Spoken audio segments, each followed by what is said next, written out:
জিন ও মানুষ ছাড়া প্রতিটি প্রাণী শুক্রবার দিন ভোরের সূর্যোদয় হতে সূর্যাস্ত পর্যন্ত কিয়ামতের ভয়ে ভীত থাকে। আবু দাউদ 1046।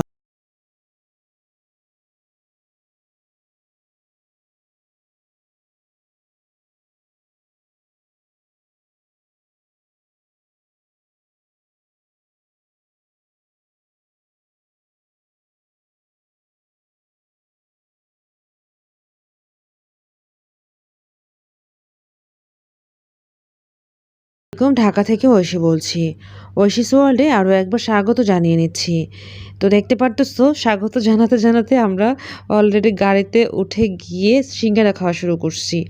তো আজকে যাচ্ছে হচ্ছে গিয়া বাপ্পিদের, মানে আদনানের ক্লোজ ফ্রেন্ড আমেরিকা থেকে আসছে যে বাপ্পি, তো বাপ্পিদের গ্রামের বাড়ি মানে দোহারে যাব। তো মাঝপথে আমরা বলতেছিলাম যে গরম গরম সিঙ্গারা যদি দেখো আমাদের জন্য নিও। তো আমরা সবাই যাচ্ছি, বাবা মাকেও নিচ্ছি, বাপ্পি, মুক্তা, শম্পা, আদনানও আছে। তো দেখতে পারতেছো সুন্দর রাস্তা, পরিবেশ মানে গ্রাম্য পরিবেশে এখন আমরা দোহার যাচ্ছি সবাই একসাথে। বাপ্পির নানুও কিন্তু আছে। তো যাই হোক আমরা কিন্তু চলে আসছি অলরেডি। এটা হচ্ছে বাপ্পিদের দোহার এই বাড়িটা। তো আসার পর আন্টির সাথে দেখা, তো সবার সাথে দেখা, আর এখন উপরে চলে যাচ্ছি। এটা ওরা নিজেরাই করছে বাড়িটা, এতটা সুন্দর গ্রামের মধ্যে এই টাইপের বাড়ি আসলে খুব ভাল লাগে, তাই না? তো দেখতে পারতেছো এই যে বাচ্চারা মানে আলাইজা খেলনা নিয়ে খেলতেছে, আর আজানও খেলতে খেলতে একটু টায়ার্ড হয়ে গেছে আজকে, যদিও অনেক রোদ ছিল। আচ্ছা, যেটা বলে নেই, এই ভিডিওটি কিন্তু অনেক আগে করা, বাট আমি এতদিন আপলোড করতে পারিনি এডিটিংয়ের কারণে, নানান ব্যস্ততা বা সময় সুযোগ ওইভাবে হয়ে ওঠেনি, তাই এডিট করতে পারিনি। তো আজকে ভাবলাম এডিট করব এবং তোমাদের মাঝে শেয়ার করবো ব্লগ হিসেবে। যাই হোক আমরা দুহার গিয়ে কি করছি না করছি সব কিন্তু এই ব্লগে আছে, সাথে থাকবা, সাপোর্ট করবা যদি ভালো লেগে থাকে। অথবা তোমরা যদি আমার চ্যানেলে নতুন হয়ে থাকো, চাইলে এই চ্যানেলটিকে সাবস্ক্রাইব করে নিতে পারো। অলরেডি সেটি করে থাকলে অসংখ্য ধন্যবাদ, ভালোবাসা এবং দোয়া রইল সাথে। আর যদি ফেসবুক থেকে দেখো তাহলে অবশ্যই এটা ফলো করে নিতে পারো। তো যাই হোক দেখতে পারতেছো মা যেটি করলো, এরকম গাছের পেয়ারা দেখে লোভ সামলাইতে পারলো না, এই ব্যালকনি থেকে গাছের পাতা টান দিয়ে নিয়ে এসে এই যে পেয়ারাগুলি পারতেছে। আর এটাই তো মজার, গ্রামে যাব, পেয়ারা পারবো, জাম পারবো। বাপ্পিদের এই বাসাতে সব রকমের ফ্রুটসের গাছ আছে, জাম গাছও আছে, জামও পাড়া হয়েছে, তো সেটা দেখাই নেই। আসার সাথে সাথে আন্টি আমাদেরকে মানে লেবু শরবত দিচ্ছে। এই লেবু শরবতটা আন্টি খুব মজা করে বানায়, একটু লবণ দেয়, বাট খেতে কিন্তু অন্যরকম ভালো লাগে। আর এই যে দেখতে পারতেছে বলতে বলতে চলে আসছে এই যে জাম আর কামরাঙ্গাটাও কিন্তু ওদের গাছের। তো আজকে যে ফ্রুটসগুলো আমরা খাইতেছি সব কিছু কিন্তু ওদের নিজস্ব পালিত গাছ, যেটাই বলো এই গাছের থেকে পেড়ে এনে জাম ভর্তা, জাম আর এই যে কামরাঙ্গা সব কিছু আমরা আজকে খাইছি। আর কিছু জাম আমরা বাসায় নিয়ে যাওয়ার জন্য এগুলো দিয়ে দিচ্ছে, এগুলো আমরা নিব, বাট এখন একটু ভিডিও করতেছি।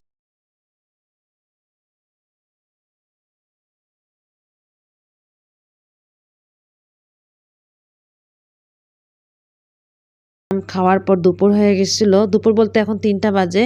তো 3টার মধ্যে আমাদের খাবার মানে টেবিলে দেওয়া হয়েছে, আমরা খাইতেছি। দেখো মাছ ভুনা করছে, ছোট মাছ রান্না করছে, গরুর মাংস রান্না করছে, কচু শাক রান্না করছে, সালাদ ছিল, আর আন্টির হাতে স্পেশাল ডাল ছিল, মাছ ভাজি, অনেক কিছু আইটেম আন্টি খুব অল্প সময় করে ফেলছে, আর এখানে কাবাবও ছিল। তো সব কিছু মিলিয়ে আলহামদুলিল্লাহ খুব সুন্দর একটা আয়োজন করছে, মানে দুপুরের খাবারটা সেরকম খাওয়া হয়েছে। যাই হোক তোমাদের মাঝে শেয়ার করলাম। তো এবার আমরা সবাই মিলে বসে যে যার যার মতো করে দুপুরের লাঞ্চ করে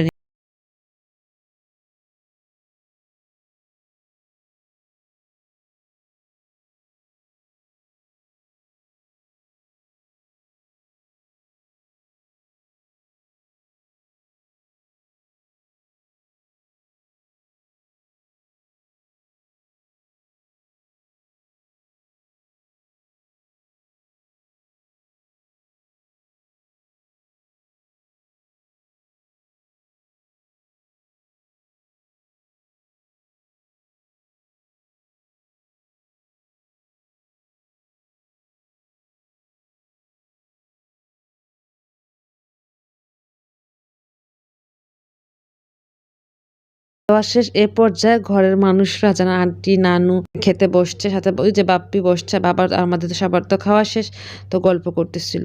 খাওয়া দাওয়া শেষ করে আমি একটু মাঠে আসছি, মানে মাঠে বলতে ওদের উঠানে আসছি। আর উঠানে এসে দেখতেছি যে ওদের গরু, তো আমরা কিন্তু কুরবানি দেওয়ার জন্য এই গরুটা নিব, তো তোমাদের একটু দেখাবো। আর এই ব্লগটা হচ্ছে কুরবানি ঈদের আগেই আমরা যে দোহার গেছিলাম ওখানে গিয়ে গরুটা সিলেক্ট করছি বলতে আদর এই গরুগুলিকে টেক কেয়ার করতো, ওর কাছ থেকে আমরা কিনে নিয়েছিলাম। তো যেহেতু আমরা আসার সময় কিছু নিতে পারিনি, বাবা মা ওভাবে একটু আনইজি ফিল করতেছিল, বাবা মা এই জন্য দই আর মিষ্টি আনালো আদরকে দিয়ে। তো দোহারের এই দই মিষ্টি যারা খাও নাই তো তাদেরকে কি বলবো, অনেক মজা। তো যারা মিষ্টি পছন্দ করো তাদের কাছে ভাল লাগবে। তো মা আবার এগুলো আনাইছে, সবাই একসাথে আমরা এখন খাইতেছি। তো দুপুরে খাওয়া দাওয়া শেষ, একটু ঘুরে টুরে এসে তোমাদেরকে দেখাইতেছে যে মিষ্টি খাইতেছে। আর গরুটা কিন্তু লাস্টের দিকে দেখাবো, সাথে থাইকো। মানে আমাদের কুরবানির গরু কোথা থেকে নিছে, কিভাবে নিছে, সবকিছু কিন্তু লাস্টের দিকে আসছে। আর এই যে সাদা মিষ্টি, এই সাদা মিষ্টি দেখলে আমি কিন্তু লোভ সামলাতে পারি না। যত মিষ্টি হোক না কেন, সাদা মিষ্টি আমার খুব পছন্দ। আর কালো মিষ্টির ভেতরে যে পিঙ্ক কালার হয় না ওইটা, এই দুইটা মিষ্টি হলে আমার আর কিছু, মানে আর অন্য কোনো মিষ্টি আমি কোনো লোভ দিব না। যত দুধের মিষ্টি ভালো মিষ্টি হোক না কেন, আমার এই দুইটাই মানে আমার কাছে ভালো লাগে।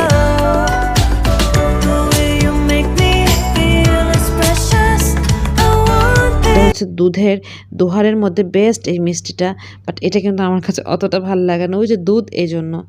তো এই বাচ্চারাও খাচ্ছে, আমরা সবাই খাচ্ছি, সাথে যে আম কেটে দিচ্ছে। তো এইভাবে দুপুরে খাওয়ার পর আরও এই নাস্তার আয়োজনও কিন্তু চলছে, ফ্রুটসও ছিল।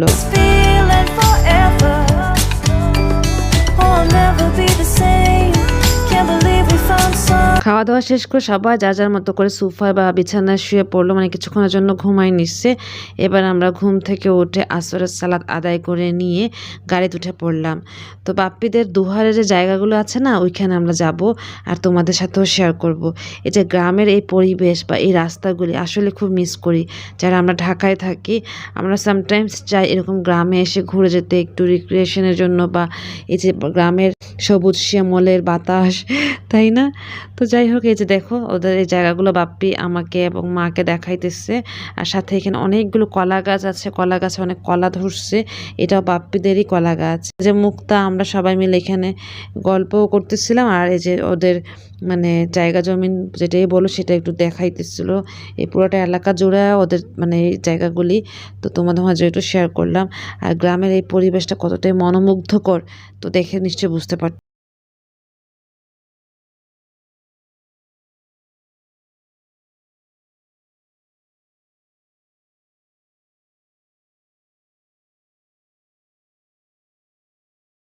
তারপর আমরা আবার চলে গেলাম, মানে ওদের বাসায় চলে গেছি। এসে যে তোমাদেরকে এখন গরু দেখাবো, দেখো এই গরুটা আমরা নিচ্ছি তো কুরবানি ঈদের জন্য।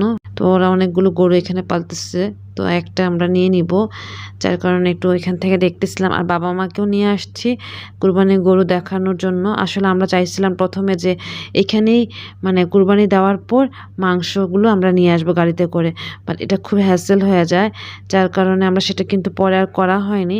বাবা মাকে নিয়ে আসছিলাম, তারপর দেখাই দিচ্ছি। তারপর বিকেলে বা সন্ধ্যা যেটাই বলো নাস্তা, সন্ধ্যার নাস্তায় মাগরিবের সালাত আদায় করার পর চা, চিপস আর অনেক খাবারই ছিল, মানে একটার পর একটা খাবার কিন্তু আমরা খেয়ে যাচ্ছি আজকে, দেখে নিশ্চয়ই বুঝতে পারতেছো। আর চা তো হইতেই হয় এই সন্ধ্যার সময়, তাই না? তো যেহেতু রাত 9টা বেজে গেছে, আমরা কিন্তু চলে যাব। বাপ্পির আজকে আসবে না, আমি, আদনান, বাবা মা আমরা 4জন চলে যাব। তো আমাদেরকে জোর করে রাতে ডিনার করাই দিচ্ছে 9টার মধ্যেই। তো দেখো কত মজা করে আন্টি রোস্ট করছে এখন রাতের জন্য, সাথে মুরগি ভুনা ছিল এবং মাছ ভুনা এগুলো ছিল। তো আমরা যেহেতু চলে যাব আমাদেরকে খাওয়াই দিচ্ছে, আর ওরা পরে খাবে, যেহেতু ওরা আজকে যাচ্ছে না, বাপ্পিরা যাবে পরের দিন, মানে আজকে তো থাকবে, কালকে চলে যাবে ঢাকায়।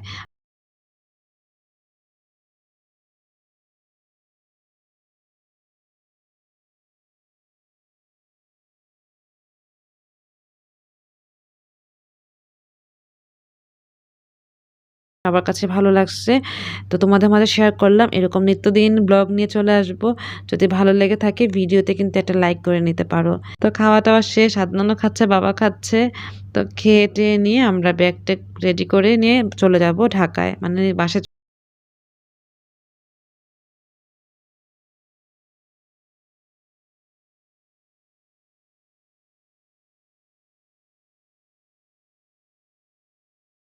ফলগুলোও দিচ্ছে, একটা কাঁঠাল দিয়ে দিচ্ছে, খাবার দাবার দিয়ে দিচ্ছে, যা ব্যাগডালা নিয়ে নিচ্ছি। ব্যাস এবার আমরা গাড়িতে উঠে পড়ছি, সবার কাছে বিদায় নিচ্ছি। দেখতে পারতেছো আদনান, আলাইজা, আজান বা আন্টি আঙ্কেল সবার কাছ থেকে বিদায় নিয়ে নিচ্ছে। আমরা সবাই বিদায় নিয়ে এবার চলে যাচ্ছি ঢাকায়। এই তো এটা ছিল আজকের মতো আয়োজন। চলে আসবো আবার অন্য দিনের ব্লগ নিয়ে। আল্লাহ হাফেজ, আসসালামু আলাইকুম।